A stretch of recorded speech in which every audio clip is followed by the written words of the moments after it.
প্রথমেই সকলকে জানাই বসন্তের রঙিন শুভেচ্ছা ও অভিনন্দন। বসন্ত উৎসব সবাই কেমন কাটালেন অবশ্যই কিন্তু আমাকে জানাবেন। আর কে কতটা রং মেখে ভূত হলেন সেটাও কিন্তু জানাবেন। আজ বৃহস্পতিবার, দোলের আগের দিন। আজকে স্কুলে হবে বসন্ত উৎসব পালন। তার জন্য আমি একদম খুব সুন্দর করে সাজুগুজু করে নিয়েছি। এবার চলে যাব আমি স্কুলে। আর চলুন আবার স্কুলে গিয়ে দেখা হচ্ছে। স্যার এদিকে অনেক রঙের আবির নিয়ে এসেছে। এগুলো আর আমাকে ওদের বলতে হয় না, জানেন তো।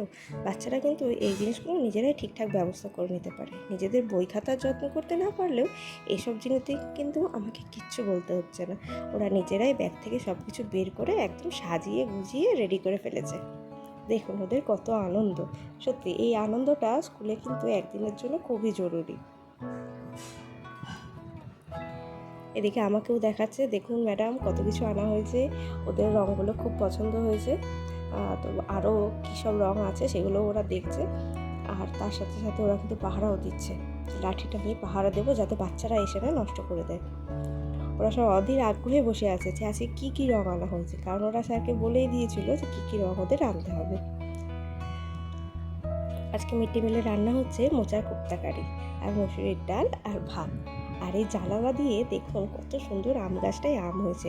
তো একটি কিন্তু হাত বাড়িয়ে মাঝে মাঝে পেরেও নেওয়া হয়। আজকে স্কুলে একদম পড়াশোনার ছুটি। সবাই মেতে উঠেছে বসন্তের রঙিন গানে, আবৃত্তিতে।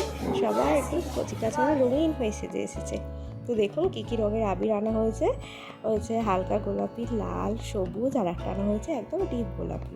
যদিও এগুলো সবই কিন্তু ওরাই পছন্দ করে বলে দিয়েছে। আর ওদের কাছে এক থালা আনন্দ, মানে এক থালা চকলেট। সবাই তো যা হোক করে খেয়ে দিয়েই চলে এসেছে। ওরা আর ধৈর্য ধরতে পারছে না। স্যার এদিকে রং খেলা শুরু করে দিয়েছেন। তো সবাই খুব আনন্দ। এরপরে এখন অল্প স্বল্প হচ্ছে, তো দেখতে থাকুন এরপর ওরা কী করে। দেখছেন মুঠো মুঠো নিয়ে গিয়ে এই 6 কেজি রং 6 মিনিটেই ওরা শেষ করে ফেলেছে। তো আজকের ব্লগটা কেমন লাগলো অবশ্যই জানাবেন। আজকের দিনটা কিন্তু আমি ওদের সাথে খুব মজা করেছি। দেখা হবে আবার একটা নতুন ব্লগে। ততক্ষণ ভালো থাকবেন, সুস্থ থাকবেন।